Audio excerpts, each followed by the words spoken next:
آمنہ مبارک ہو، تیرے گھر میں سردار انبیاء تشریف لانے والا ہے۔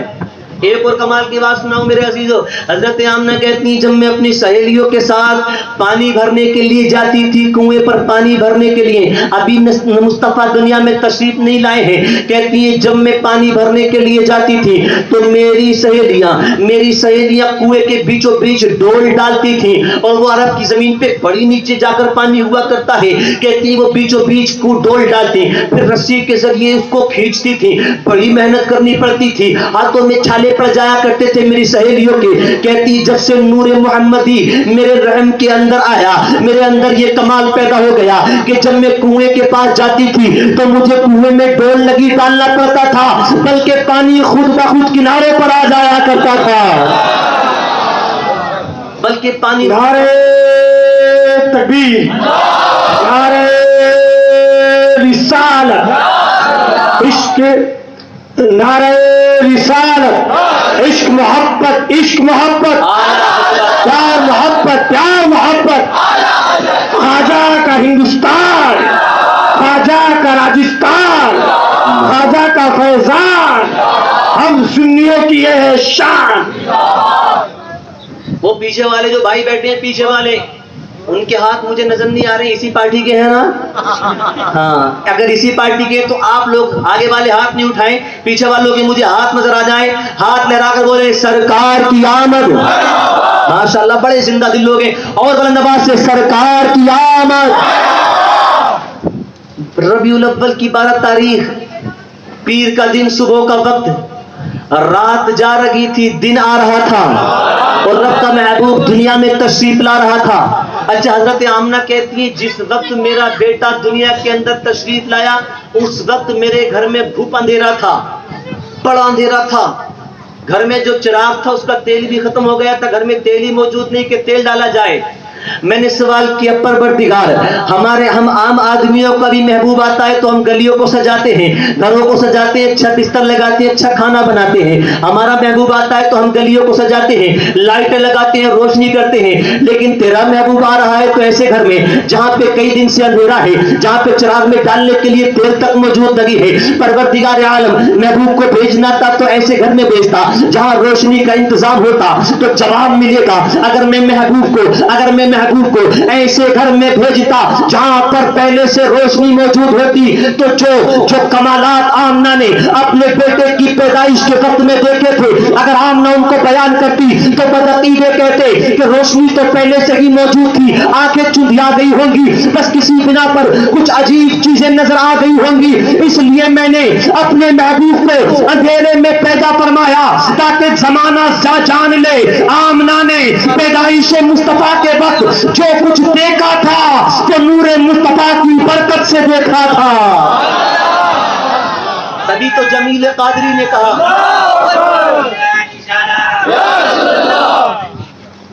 اچھا آپ نے مس کال لگائی ہے بھائی، پورا نعرہ لگایا کریں، جب بھی لگایا کریں، اللہ سلامت رکھے۔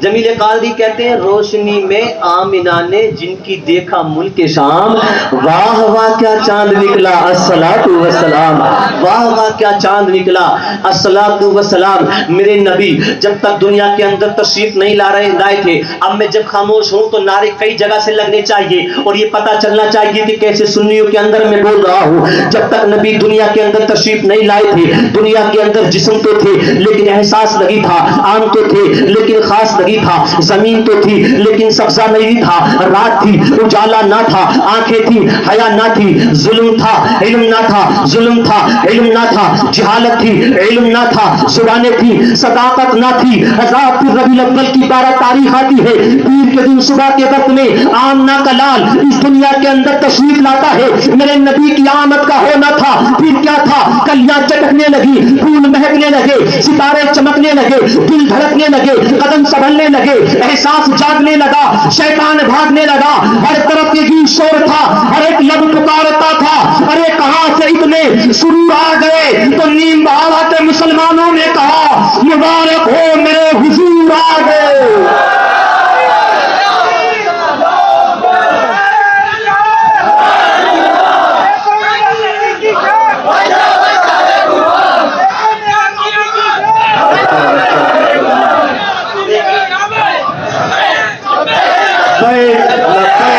لبیک لبیک یا رسول اللہ لبیک لبیک لبیک یا رسول اللہ لبیک لبیک لبیک یا رسول اللہ لبیک لبیک لبیک یا رسول اللہ لبیک لبیک لبیک یا رسول اللہ محمد ہمارے محمد ہمارے محمد ہمارے محمد ہمارے آمد مصطفیٰ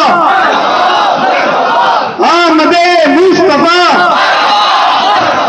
آمد مصطفیٰ نعرہ رسالت نعرہ رسالت.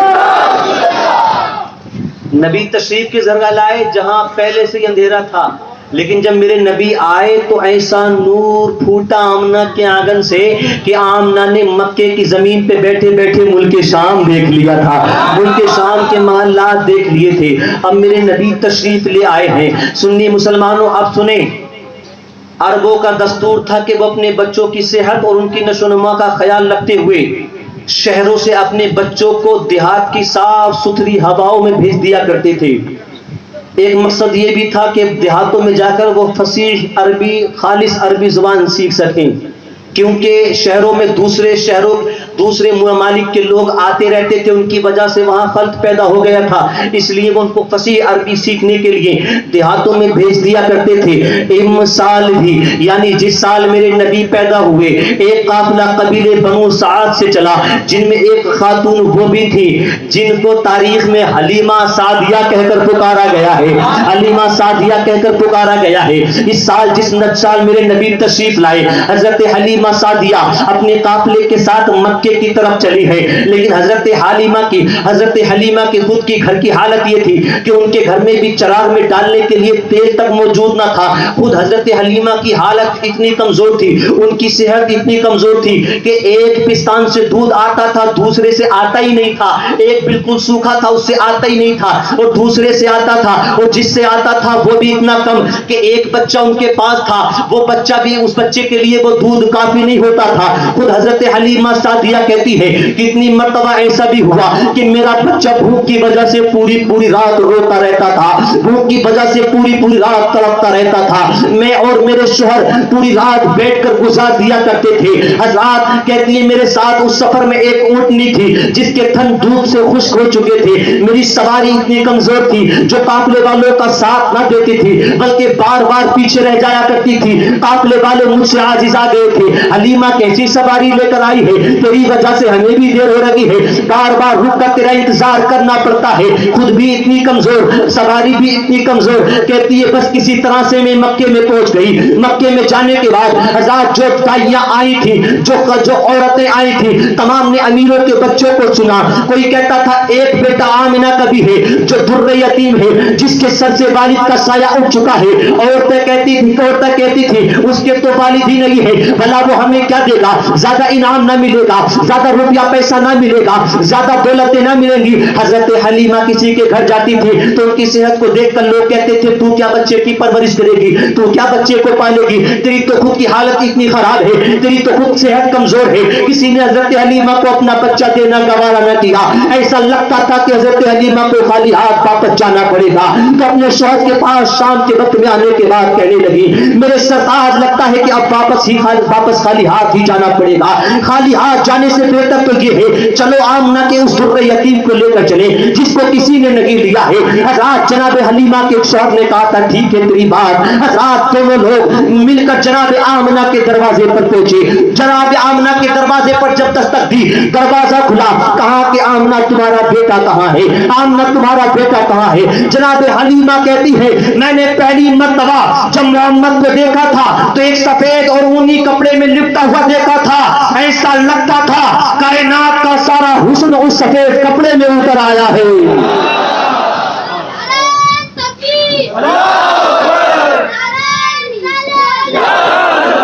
نعرہ رسالت، نعرہ رسالت. سرکار کی آمد، سرکار کی آمد، مکی کی آمد، مکی کی آمد، مدنی کی آمد، پرنور کی آمد، مرحبا پرنور کی آمد، مختار کی آمد، مختار کی آمد۔ کہتی ہیں حضرت حلیمہ ایسا لگتا تھا دنیا کا سارا حسن اسی کپڑے میں اتر آیا ہے، بس میں نے آمنہ کے لال کو گود میں لیا، آمنہ کے لال کو گود میں لیا تو دل کو اتنا سکون ملا، اب جی یہ چاہ رہا تھا دولت ملے نہ ملے آمنہ کا لال مل جائے، انعام ملے نہ ملے آمنہ کا لال مل جائے۔ حضرت آمنہ کہتی حلیمہ میرا بچہ در یتیم ہے، والد کا سایہ سر سے اٹھ چکا ہے، اگر تم اس کو لے کر جاؤ گی پرورش کے بدلے زیادہ کچھ نہ دے پاؤں گی۔ حضرت حلیمہ کہتی ہیں نہ دولت کی ضرورت بھی نہیں ہے، تیرا بیٹا میری آغوش میں آ گیا ہے نا، اب کائنات کی ساری دولتیں میری آغوش میں آ گئی ہے۔ حضرت حلیمہ کہتی ہے بس میں آمنہ کے لال کو لے کر اپنے خیمے کے اندر آئی، خیمہ جو ایک کپڑے کا ایک جھوپڑی بنائی جاتی ہے، کہتی ہے میں اپنے خیمے کے اندر لے کر آئی، رات ہو چکی تھی، کہتی ہے میں اپنے خیمے کے اندر لے کر آئی، میں نے خیمے کے اندر کا چراغ بجھا ڈالا لیکن پھر بھی خیمے کے اندر روشنی ہو رہی تھی، پھر بھی خیمے کے اندر روشنی ہو رہی تھی۔ وہ اونٹنی جو میرے ساتھ آئی تھی جس کے تھن خشک ہو چکے تھے، جب میں محمد کو لے کر آئی تو میں نے دیکھا اس اونٹنی کے تھنوں میں دودھ اتر آیا ہے، اور میں نے دعا تو اتنا دودھ دیا، اتنا دودھ دیا کہ میں نے اور میرے شوہر نے پیٹ بھر کے پی لیا، لیکن وہ دودھ ختم ہونے کا نام نہیں لیتا تھا۔ حضرات کہتی ہے صبح ہوئی، جب ہمارے جانے کا وقت آیا تو میں نے سوچا چلو خانہ کعبہ کا طواف کر لیا جائے۔ میں محمد کو چھوٹے سے محمد کو گود میں لے کر خانہ کعبہ کے پاس پہنچی۔ حضرات خانہ کعبہ کا طواف جو شروع کیا جاتا ہے وہ حجر اسود کے پاس سے شروع کیا جاتا ہے، اگر بھیڑ نہ ہو تو اس کو چوم لیا جاتا ہے، اور اگر بھیڑ ہو تو استلام سے کام چلا لیا جاتا ہے، دور سے یوں ہاتھ کر کے اور پھر آگے بڑھ دیا طواف شروع کیا جاتا ہے۔ جناب حلیمہ کہتی ہے میں محمد کو گود میں لے کر جب حجر اسود کے پاس پہنچی، میں چاہتی تھی کہ جھک کر حجر اسود کو چوم لوں، اس سے پہلے کہ میں چھپی حجر اسود پڑھ کر خود میرے لبوں کے قریب آ گیا تھا۔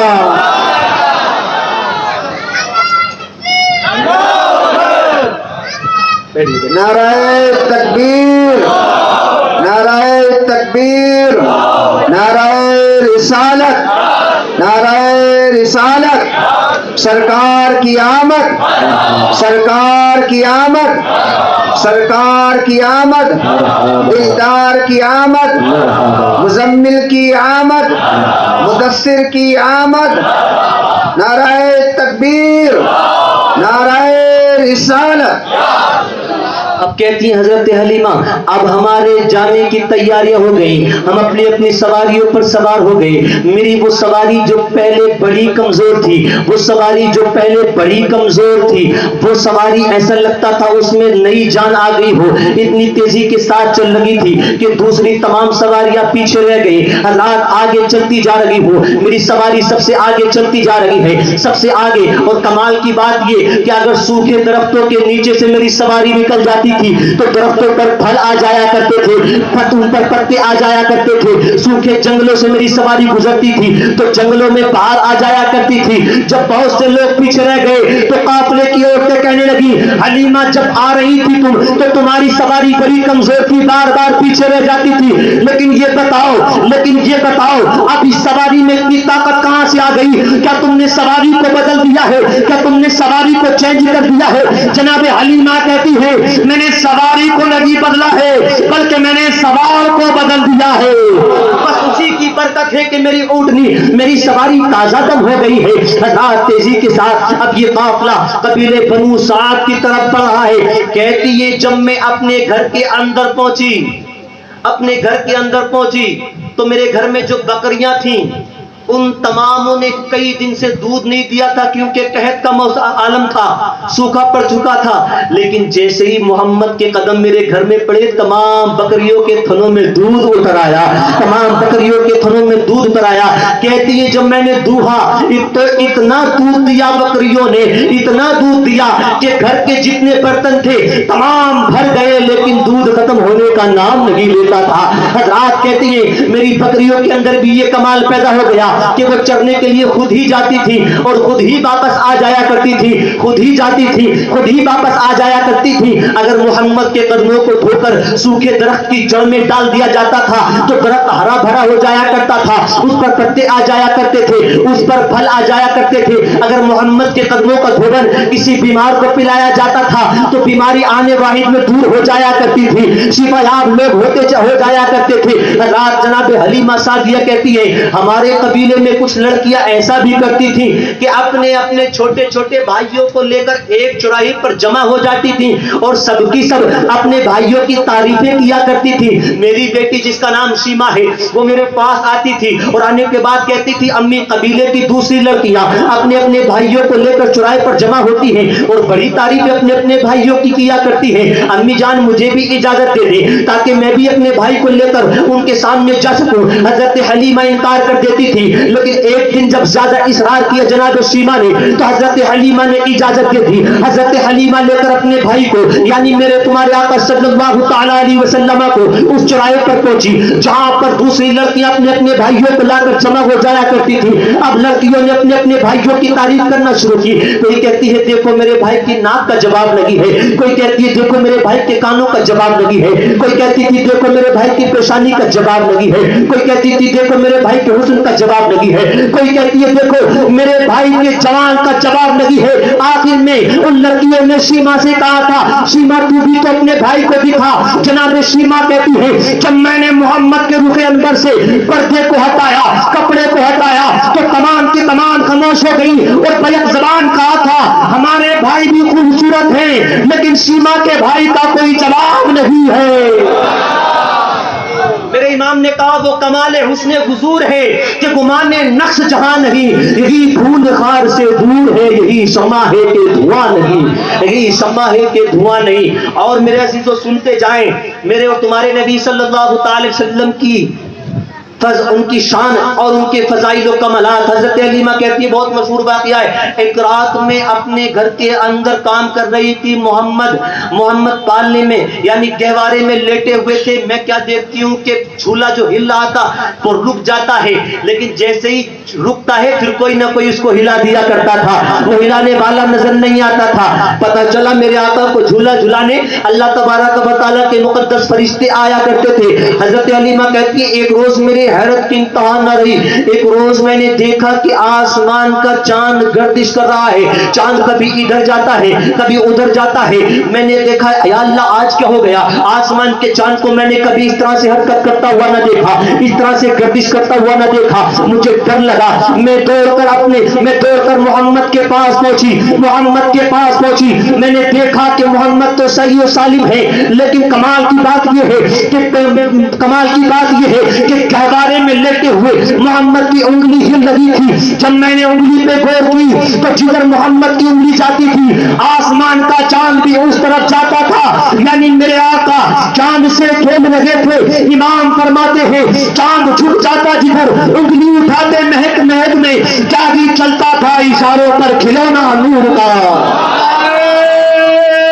تکبیر،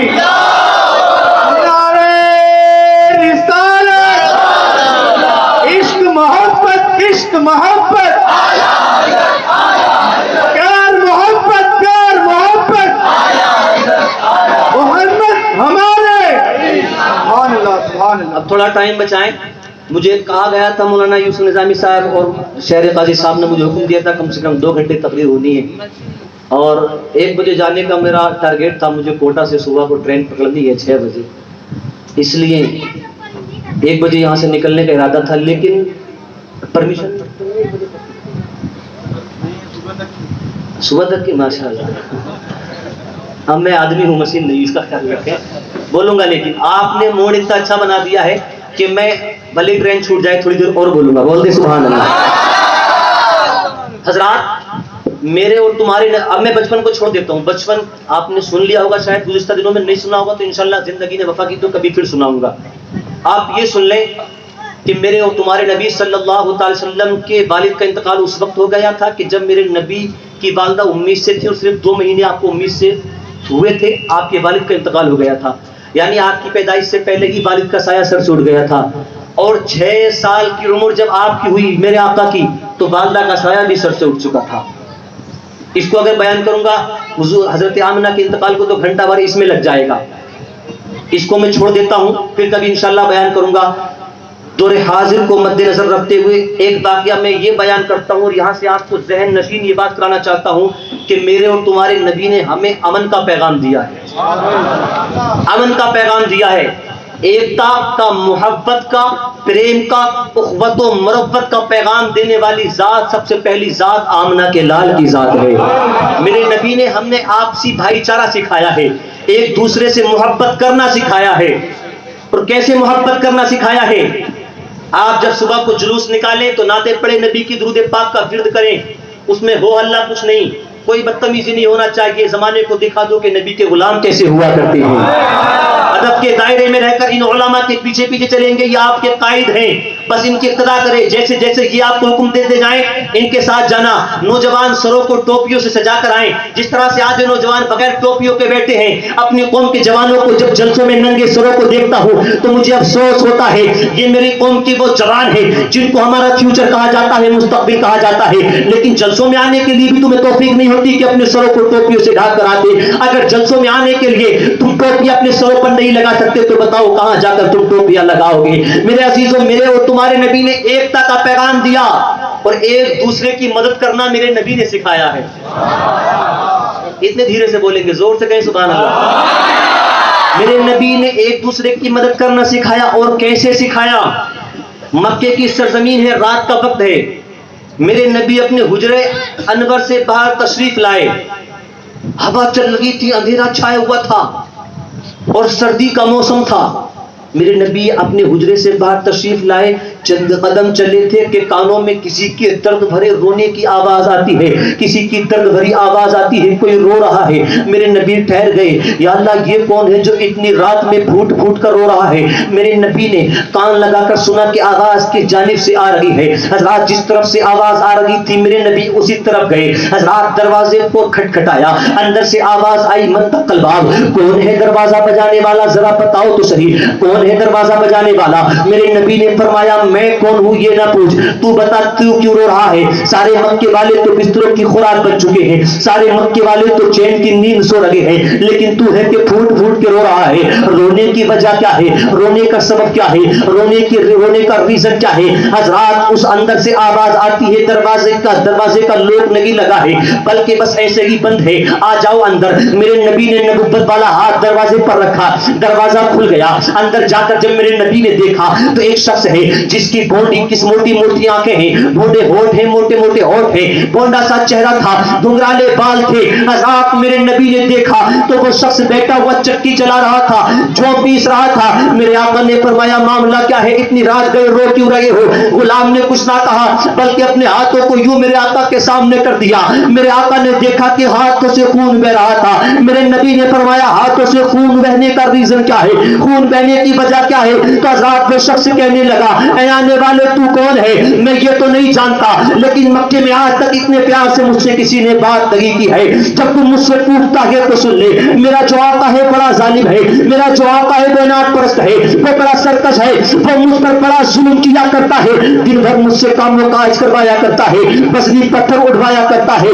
رات دن میں میرے ہاتھوں میں کام کی وجہ سے چھالے پڑ جاتے ہیں. رات کو جب میں واپس آتا ہوں تو میرا دل چاہتا ہے تھوڑی دیر آرام کر لوں, جب میں واپس آتا ہوں تو میرا دل چاہتا ہے تھوڑی دیر سو لوں. ہاتھ میں چھالے پڑے ہوتے ہیں لیکن رات کو بھی میرا آقا مجھے سونے نہیں دیتا بلکہ یہ جو پیسنے کے لیے دے دیتا ہے. میں چکی چلاتا ہوں تو دن میں جو ہاتھ پہ چھالے پڑے تھے وہ چھالے پھوٹ جاتے ہیں, ان میں بڑی تکلیف ہوا کرتی ہے. اور اگر چکی نہیں چلاتا ہوں تو میرا آقا مجھے کوڑوں سے مارا کرتا ہے یا تو کوڑوں سے پٹنا پڑتا ہے, یا ہاتھوں کی تکلیف کو برداشت کرنا پڑتا ہے. اے سنی مسلمانوں, اس بات سے سبق حاصل کرنا اور کان کھول کر سننا. ابھی میرے آقا نے نام نہیں پوچھا ہے, ابھی میرے آقا نے یہ نہیں پوچھا کس قبیلے سے آیا ہے, یہ نہیں پوچھا کون سے ملک سے آیا ہے, یہ نہیں پوچھا کون سے مذہب کو فالو کرتا ہے. بس میرے نبی نے جب غلام کا یہ حال دیکھا تو میرے آقا کی چشمان نبوت تر ہو گئی, میرے آقا کی آنکھوں سے آنسو جاری ہو گئے. حضرات میرے آقا کے کاندھے پر جو چادر پڑی ہوئی تھی اس کو میرے آقا نے اتارا اور زمین پہ رکھ دیا. بچھانے کے بعد کہا غلام لے تو اس پہ آرام کر لے, آج کے بعد تیرے قتلے کا کام آمنہ کا لال اپنے ہاتھوں سے کر کے جائے گا. اپنے ہاتھوں سے, نعرہ نہ لگائے, اب بات سن لیں.